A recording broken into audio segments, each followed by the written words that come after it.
আমার স্বামী রোজ রাতে আমায় ঘুমে রেখে বাহিরে যেত আর বলতো অফিসে অনেক কাজ জমা পড়ে আছে, আর তাই কাজগুলো শেষ করার জন্য আমি রাত জেগে কাজ করি। কিন্তু আমি তাকে সন্দেহ করতাম।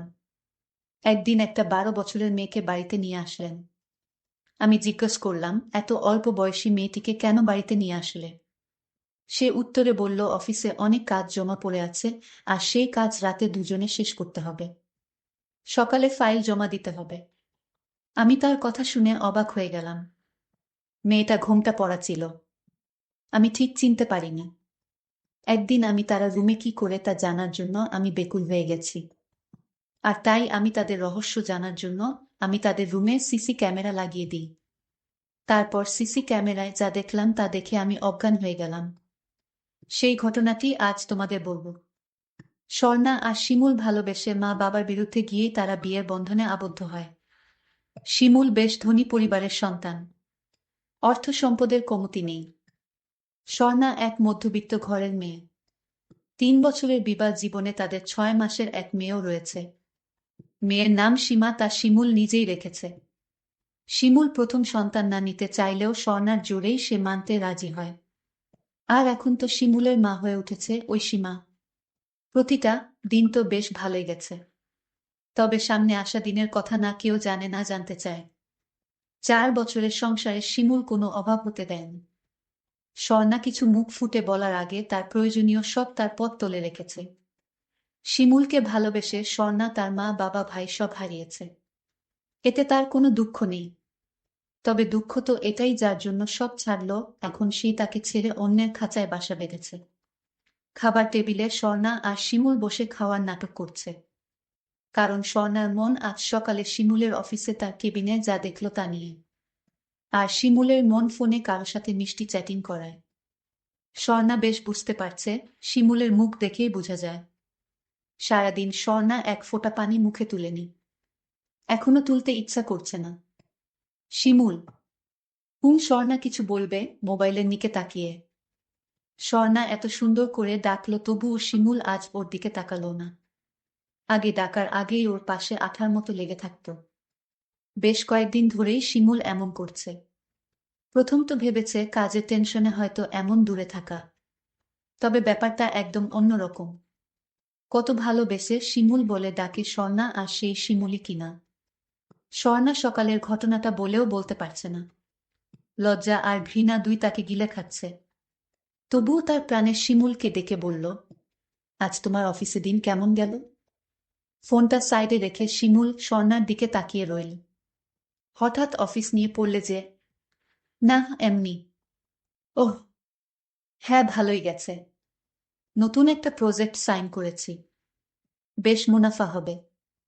আর পুরো টাকাটা সীমার নামে রাখবো। মেয়ে তো বড় হচ্ছে, 7 মাসের বুড়ি আমার।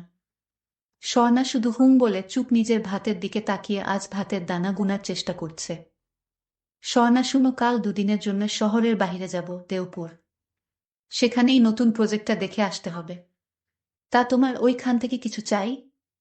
অবাক নয়নে স্বর্ণা শিমুলের দিকে তাকিয়ে রয়েছে। কেউ বলবে এই মানুষটার ভালো মানুষই ছাড়া ও জঘন্য আরেকটা রূপ আছে। ঘরে কি সুন্দর স্বামী, বাবা, ছেলের দায়িত্ব তিনি খুব ভালোভাবে পালন করছে। আর ঘরের বাহিরে এক দুশ্চরিত্রা স্বামী, মিথ্যাবাদী ছেলে। সীমাকে কে খাইয়ে ঘুম পাড়িয়েছ তো? মায়ের সাথে আছো। কথাটা শেষও হয়নি। শিমুল রাগ দেখাচ্ছে। না না স্বর্ণা, একদম না। শুধু সুজি। সীমাকে নিয়ে কোনো হেলা নয়। বাড়তি অন্য কোনো খাবার সাথে দিবা না। বাহিরের কেনা খাবার মোটেই ভালো, মোটেই নয়। কি সুন্দর পিতা হওয়ার দায়িত্ব পালনে ব্যস্ত। স্বামী হিসাবে কেন এত দায়িত্ববান ন শিমুল? কথাটা স্বর্ণা তার মনের ভিতরেই গেঁথে রেখেছে। আজ ওর বাবার কথা বারবার মনে হচ্ছে। শিমুলকে আপন করতে গিয়ে যে সবাইকে পর করে দিলাম। স্বর্ণা কি করবে বুঝতেই পারছে না। দিন যেন তার কাটে না। যখনই শিমুল বাহিরে বের হয় ও শুধু মনে হয় শিমুল অন্য কারই কাছেই গেছে। আজকাল স্বর্ণা কাছে ডেকেও শিমুলকে পায় না। তার যে কত কাজ। না পারছে কাউকে কথাটা বলতে, না পারছে শিমুলের এই অপব্যবহার সহ্য করতে। স্বর্ণা ভেবেছে শিমুলের এই বদ অভ্যাস ঠিক হবে। তবে তা যে ধীরে ধীরে ভয়ানক রূপ নিবে তা কে জানত। কিন্তু আমার স্বামী কার সাথে কোনো মেয়ের সাথে গল্প করে তার আমি রহস্যটা কিছুই জানি না। তবে যে কোনো মেয়ের সাথে সে প্রেম করে বেড়াচ্ছে। বাপের বাড়িতে যাওয়ার মুখ নেই। আর সীমাকে নিয়ে কোথায় যাবে? যাওয়ার কোনো জায়গা তো নেই। কি করবে এই ছোট্ট শিশুটিকে নিয়ে কোনো পথে যাবে? সীমার এখন 1 বছর। জন্মদিনটা বেশ ধুমধাম করেই হবে। বেশ লোকজন সাজসজ্জায় বাড়ি হইরই। সীমাকে আজ পরীর মতো লাগছে। এই 5টা মাস স্বর্ণা যে কি মরণ যন্ত্রণা ভোগ করেছে তা কেউ জানে না। শিমুলের অবহেলা দিন দিন বেড়েই চলছে। মধ্যরাত অবধি তার কথোপকথন সব স্বর্ণার কানে আসত। ঘুমের ভান ধরে বিছানায় শুলেই শিমুলের মোবাইল ফোনের শব্দ হতো। টাকায় মুড়িয়ে রেখেছে স্বর্ণাকে শিমুল। তবে এই টাকায় তো স্বর্ণার মনে সুখ আসবে না। মাঝে মাঝে ইচ্ছা করে ছেড়ে চলে যায়। তবে শিমুলের জন্য যে ভালোবাসাটা ওটাকে এখনো খুন করতে পারছে না। নিষ্ঠুর দুনিয়ায় বের হলে তো কখন কোনো হায়নাদের শিকারী হয় তা ঠিক নেই। এর চেয়ে এখানে শেফ তো আছি। এত মানুষের ভিড়ে শিমুলকে কোথাও দেখতে পারছে না স্বর্ণা। কোথায় ও? কিছুটা দূরে স্বর্ণার চোখ পড়তেই মলিন শুকিয়ে থাকা মুখটা আরো শুকিয়ে এসেছে। এটা তো সেই মেয়েটা যার সাথে শিমুলের সম্পর্ক চলছে। আজ শিমুল ওকে বাড়ি পর্যন্ত নিয়ে এলো। কিন্তু মেয়েটির চেহারা দেখতে পাইনি, আমি তাকে ঠিক চিনতেও পারিনি। এতদিন তো যাই করেছে সকলের আড়ালে, আজ কি তা আর রাখবে না? শিমুল, তোমার কি একটুও আমায় হারানোর ভয় নেই? ভয় করে না আমি সব জানলে তোমায় ছেড়ে চলে যাব কিনা? কেন শিমুল, কেন? বারবার তুমি আমায় আঘাত দাও কেন? বাহিরে মন ভরেনি তাই ঘরে এনে তুললে? আল্লাহ, হয় আমায় কোনো পথ দেখাও, নয়তো শক্তি দাও, এত শক্তি দাও যে শিমুলের সব কীর্তি আমি সহ্য করতে পারি। ভাবনায় ডুবে ছিল স্বর্ণা। শিমুল মেয়েটাকে নিয়ে স্বর্ণার সামনে হাজির। স্বর্ণা। শিমুল হাসি মাখা চেহারা নিয়ে স্বর্ণাকে ডাকছে। স্বর্ণা এই মুহূর্তে কারো ডাক কানে শুনছে না। স্বর্ণা, এই স্বর্ণা। 2-3টে ডাক পড়তেই স্বর্ণার মন ভাবনার জগৎ থেকে ফিরেছে। কি ভাবছ? কখন থেকে ডাকছি? স্বর্ণার এবার হুঁশ হলো, এতক্ষণ অন্যমনস্ক ছিল। শিমুলের ডাকে সাড়া দিতে না দিতেই সত্যি সত্যি সেই মেয়েটা হাজির। একেবারে শিমুলের পাশে এসে দাঁড়িয়েছে। তবে শিমুল একটু ভদ্রতার সাথে ওর কাছ থেকে সরে এলো, যেন অচেনা কেউ হবে। Hello ma'am. স্বর্ণা অপলক ওই মেয়েটার দিকে তাকিয়ে ভাবছে, কি মায়াবতী মেয়েরে তুই! তোর কত রূপ, তোর মধ্যে এমন কি আছে যার জন্য আমার স্বামী আমার রইল না? এক মনে ভাবছে আর দেখছে। পরিচয় করিয়ে দিই। ও শান্তা, আমার পিএস। মাস 6 হলো কাজে জয়েন হয়েছে। স্বর্ণা কিছুটা মনকে শক্ত করেছে। পরিচয় করাচ্ছে পিএম, আর বাস্তবে তার প্রেমিকা। শিমুল কখনো তো কোনো স্টাফকে বাড়িতে আনতে দেখিনি। আজ হঠাৎ সামান্য কর্মচারীকে বাড়িতে এনে তুললে? স্বর্ণা কাটা বিধানও কথা বলেছে। এতে ওই শান্তা নামক আত্মা ডাইনি ভূতটা বেশ অপমান বোধ করছে।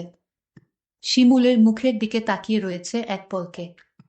ভেবেছে শিমুল কিছু বলবে। বেচারা শিমুল চুরের মতো এদিক ওদিক তাকিয়ে মরছে। শিমুল। এই শিমুল। হ্যাঁ শুনছি, বলো। কি বলবো বলল না তো, একটা অফিসের সামান্য কর্মচারীকে বাড়িতে এনে এভাবে বউ এর সাথে ঘটা করে পরিচয় দেওয়ার কি আছে? আসলে হলো কি, ওই আমার একটা ফাইল অফিসে রয়ে গেছিল। আর ওটা বেশ জরুরি ছিল, তাই ও ওটা নিয়ে এসেছে আর কি। ওহ আচ্ছা, ফাইল দেয়া হয়ে গেছে। হ্যাঁ হ্যাঁ হ্যাঁ, হয়েছে। শিমুল ভয়ে কুঁকড়িয়াছে।